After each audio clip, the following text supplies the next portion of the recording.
Bonjour, bienvenue dans votre chaîne Univers Mathématique. Dans cette vidéo, je vais traiter avec vous la question suivante. Donc l'énoncé est, pour tout n appartenant à n, on considère ici l'intégrale Gn qui est sous la forme l'intégrale de 1 à e ln de t, le tout à la puissance n dt. La question, on veut montrer que Gn plus 1 plus n plus 1 Gn égale à e. Donc pour bien sûr montrer cette égalité, on va commencer par l'intégrale Gn plus 1. Ici bien sûr on voit que Gn est là pour indice n et là aussi ici comme puissance n.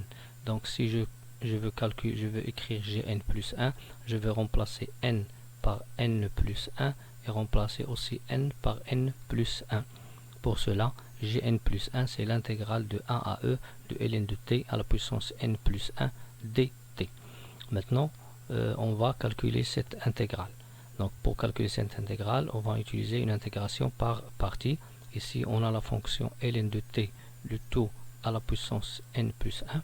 Pour utiliser une intégration par partie, on doit écrire cette fonction sous forme de produit de deux fonctions. Pour cela, je vais l'écrire sous la forme 1 plus ln de t à la puissance n plus 1 et prendre par exemple soit u de t égale à ln de t à la puissance n plus 1 et v' de t c'est 1, ou bien prendre u de t c'est 1 et v' de t c'est ln de t plus 1. Bien sûr on va pas prendre on va pas utiliser ce cas, on va bien sûr utiliser le fait que u de t c'est ln de t à la puissance n plus 1 et v' de t est égal à 1.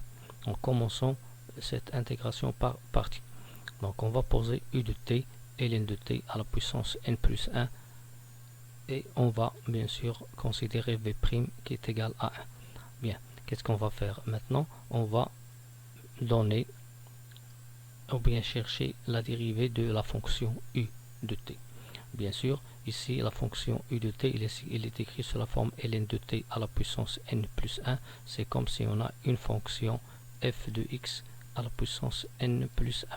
Pour déterminer la dérivée de f de x à la puissance n plus 1, on va bien sûr essayer de faire descendre cet exposant n plus 1, multiplié par la dérivée de f de x et après multiplié par f de x à la puissance n plus 1 moins 1 qui est bien sûr à la puissance n. Donc pour appliquer cette formule à cette dérivée, donc n plus 1, la dérivée c'est n plus 1 fois ln de t prime, c'est-à-dire la dérivée de ln de t fois ln de t à la puissance n plus 1 moins 1 c'est n, c'est-à-dire on va retrancher 1. Et bien sûr ln de t prime c'est quoi? C'est 1 sur t. Maintenant bien sûr la dérivée de la fonction u de t c'est quoi? C'est n plus 1 fois la dérivée de ln de t qui est 1 sur t fois ln de t à la puissance n. Mais pour v', puisque v' de t égale à 1, alors v de t égale à t. Maintenant, cette intégrale, qui est l'intégrale de ln de t, le tout à la puissance n plus 1 dt, elle est écrite sous la forme l'intégrale de 1 à e de v' de t u de t dt. Oui. Et quand on veut utiliser une intégration par partie, l'intégrale de v' u, c'est quoi? Premièrement, c'est la primitive vt ut entre 1 et e. On va appliquer cette formule à cette intégrale. Donc c'est quoi le v? Le v de t c'est t et le u de t c'est ln de t à la puissance n plus 1. Donc on va écrire t ln de t le tout à la puissance n plus 1 entre 1 et e. Après, comme formule d'une intégration par partie, on va retrancher l'intégrale de 1 à e de quoi? De v u'. C'est-à-dire on a ici au début la dérivée, on considère ici bien sûr, on remplace la dérivée par la primitive et on remplace la fonction par sa fonction dérivée. Maintenant, pour appliquer maintenant la formule ou bien cette intégrale à cette intégrale qu'on veut chercher son résultat, donc on va remplacer bien sûr vt. C'est quoi vt maintenant? Le vt c'est t et le u' de t c'est n plus 1 fois 1 sur t ln de t à la puissance n. Donc pour cela, on va écrire l'intégrale de 1 à e t multiplié par n plus 1 fois 1 sur t fois ln de t à la puissance n dt. Maintenant, on va calculer l'image de e par cette fonction et l'image de 1 par cette fonction. Pour l'image de e, c'est quoi? C'est e ln de e à la puissance n plus 1, ln de e c'est 1, 1 à la puissance n plus 1 c'est 1, donc ça donne e. Pour le 1, l'image de 1 c'est quoi? C'est 1, ln de 1 à la puissance n plus 1 c'est 0, donc la différence c'est e. e moins 0 c'est e.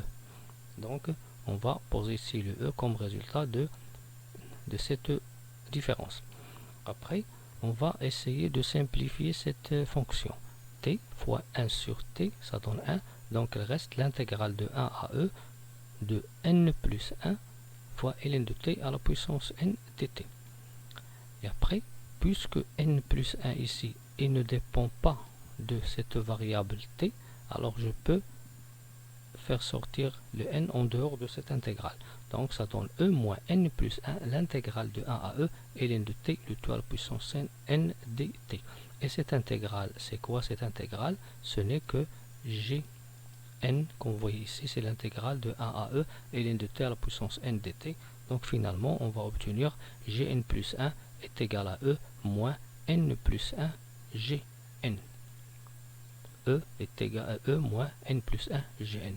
Nous, on veut ce résultat. Bien sûr, si on déplace moins n plus 1 fois Gn à gauche, on va trouver, bien sûr, que pour tout n appartenant à n, Gn plus 1 plus n plus 1 fois Gn est égal à E.